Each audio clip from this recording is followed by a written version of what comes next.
kapatid kung saan ba mas magaling na diction or magaling na performance, pronunciation ng mga bata. And again, ang ating judges ay si Mr. Gino Padilla!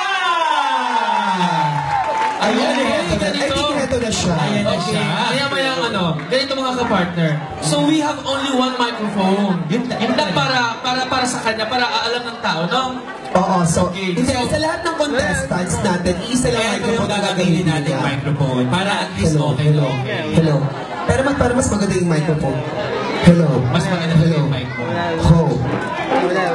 Yung sa'yo, yung microphone. Sige nga, magsalita ka nga, Ella. Pareho lang. Parang boses niya, no? Okay. So, eto na, mukhang ready ng ating judge for tonight. Yes, isa lang ang ating judge. Kasi Ayan na si Mr. Gino Padilla! Yes! Wala pa rin ang pas. Ang pogi. Ayan siya, Gino Padilla! Ayan o, nakaupo na. Photographer niya siya ngayon. Ang mga pangarap natin na dati sa TV na natin nakikita, maya-maya makikita na natin. Pasensya na kung minsan ginamit ko ang kanta niya sa Isaginang Pilipinas, Italia. Hiniram ko muna. Sir Gino Padilla, pasensya na po ha. So ibigay na natin sa ating first finalist ang kanyang... Okay, criteria of the judging ulit. Okay. Uli namin ang criteria for judging. We have voice quality and the individual characteristics of the voice, which is 30%. We have song interpretation able to express the meaning and mood of the song. We have 30%. Rhythm and tempo, timing, pace, and synchronized with the music, 15%. Overall impact, confidence, audience, and judges' reaction to overall performance, which is 25%. And a total of 100%. Ladies and gentlemen, contestant number 1.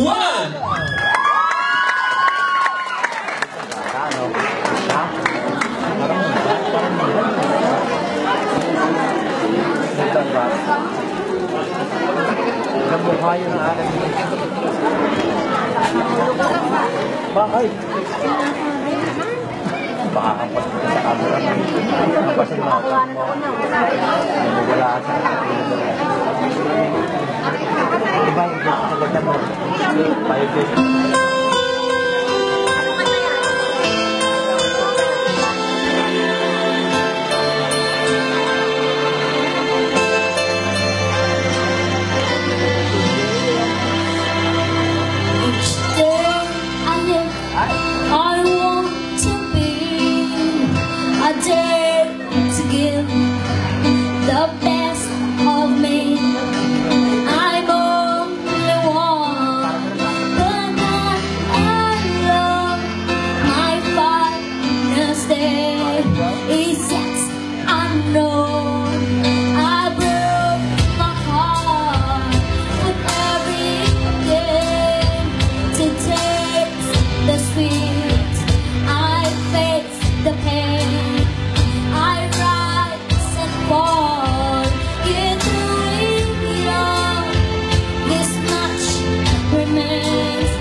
I want it all.